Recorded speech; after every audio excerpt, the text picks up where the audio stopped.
From the Twin Peaks studios, Sports Radio 610 presents Payne and Pendergast. Couple Texans-related thoughts on what we watched yesterday in the AFC and NFC title games. First, Amy was asking me during the games, like, okay, who are the guys that we should be watching in these games that might be Houston Texans next year?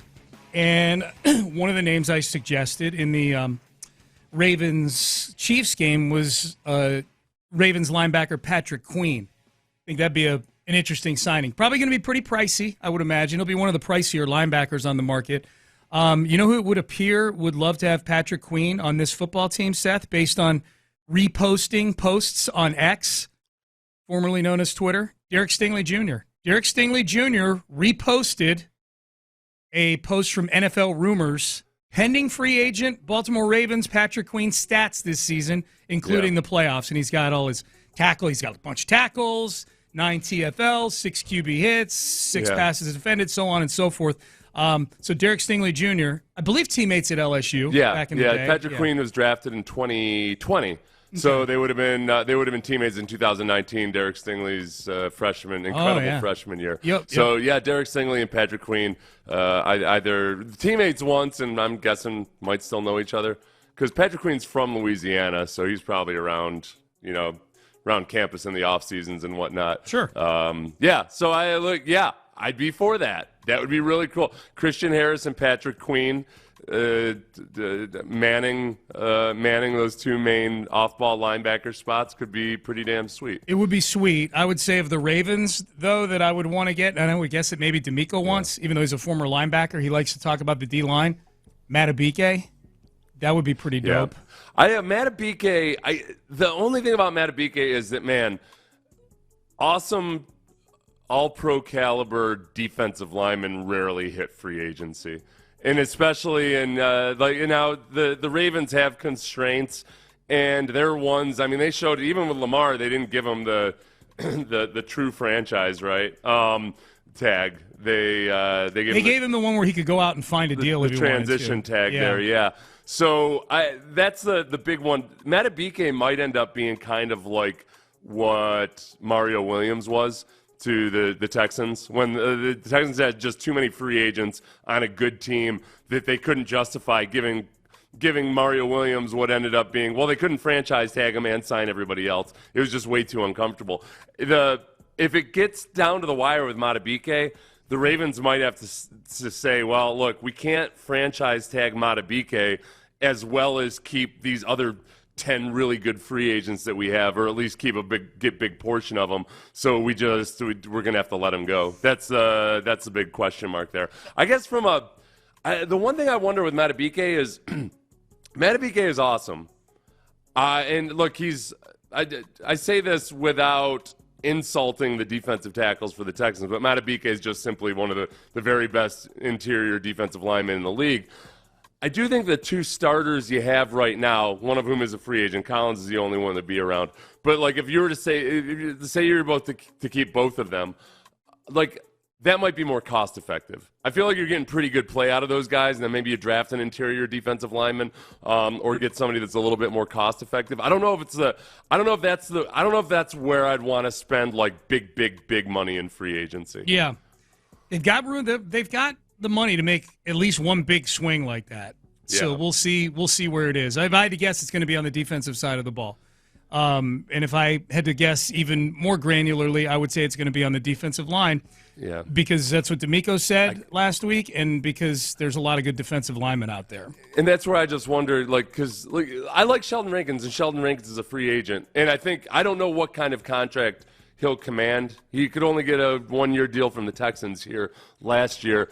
And I think that if they spend big, I'd prefer it to be on an edge rusher if they can get Rankins back. But I'm not turning my nose up at Matabike at all. Yeah. If anything, I may be a little bit like I don't want to wish for something that I'm probably not going to get. But like Matabike would be a huge addition to whichever team he goes to. The other thing in watching the NFC title game, that was the AFC title game. In watching the NFC title game yesterday and watching Christian McCaffrey do his thing and watching Jahmyr Gibbs do his thing, and I get it, Christian McCaffrey might be the best running back in football. Jahmyr Gibbs is the 12th overall pick in the draft. I watched that game, I'm cool with going out and investing some resources at running back. And I know you may differ with me on that one. Yeah. And I know the big response that I got when I tweeted that out was, well, what about the offensive line? I'm like, I get it. The offensive line needs some fixing as well because I'm tweeting my desire for a running back. Let's not do that thing where it means I'm ignoring everything else. I only have 280 characters to express this thought. If I listed everything, then we might be here for a little while. But man, just watching. I mean, McCaffrey's next level. I'm not expecting them to go out and get Christian McCaffrey, but Jahmyr Gibbs. They got a lot of criticism for using the 12th overall pick on Jahmyr Gibbs, and he, fumble notwithstanding, I get it. Yeah. I know he had a major faux pas in that game, or at least was part of it, but he was a huge reason why they were in that position in the first place, like overall, like this season. I guess but the problem is if you're talking about drafting a running back, then like cool. Like, and I feel like the Texans they're a playoff caliber team, and they're drafting late in the first round. Mm-hmm. Then you get a running back on a cheap deal for a few years. I'd be okay with that, in theory. I think it's just that no matter who the running back is, if you pay big money to a running back free agent, it's just a dumb play statistically. There's a really, really good chance that you're going to end up wondering, why the hell did they pay so much money to a guy that either isn't good or is injured all the time? It's just how it's played out, you know? I just don't like, no matter who it is or how much it makes sense at the time, it's just so rarely the right thing to do. Yeah, I'm not saying overspend on running back. What I'm saying is, and I think part of what I'm about to say is I think they were counting on way more from Dameon Pierce this year than they got, way more. The solution can't be to run it back with Dameon Pierce and some other Devin Singletary level signing at 1 year, $3.5 million. That cannot be the solution for your top two running backs going into next year. If you can get one of the names you and I went through last week at what we think is a reasonable price, Derrick Henry, Josh Jacobs, Saquon Barkley, any of those guys, Austin Eckler, and then you supplement that, not with a guy in the 6th round, but like maybe use your 2nd or 3rd round pick if it's warranted. Like, don't overdraft the guy. But I am cool with that being a position that if by the end of day 2 you've used 3 picks, one of them's on a running back, I'm fine with that. Like, it's so clear, like with those two teams yesterday, that, they have really good offensive lines and they block really well. But once the offensive line has done their job, they got guys that are doing things in the open field and doing things just with speed. Yeah. That the Texans just didn't have that club in their bag this year. That's the thing with the thing about the offensive line, too, when it comes to the run game, is you got to remember that they wasted the first half of the season not giving Singletary that many carries. That once they actually started running with a running back that was capable with a lot of the zone runs, that they actually started looking a lot better. And that's Devin Singletary, who's not a premier guy. The reason I get excited about the prospects of Derrick Henry is that I think for the most part, I would expect he's not going to get a lot of good offers. I think a lot of people are going to look at his age, and in his performance last year, he was the 2nd leading rusher in the league, but it's different these days than that. That means something different than it used to. But he was playing behind probably the worst offensive line in the league. That just simply having a running back who knows what the hell he's doing with a lot of the outside zone, as well as just, the conventional gap schemes too, that makes your offensive line look better too. It does.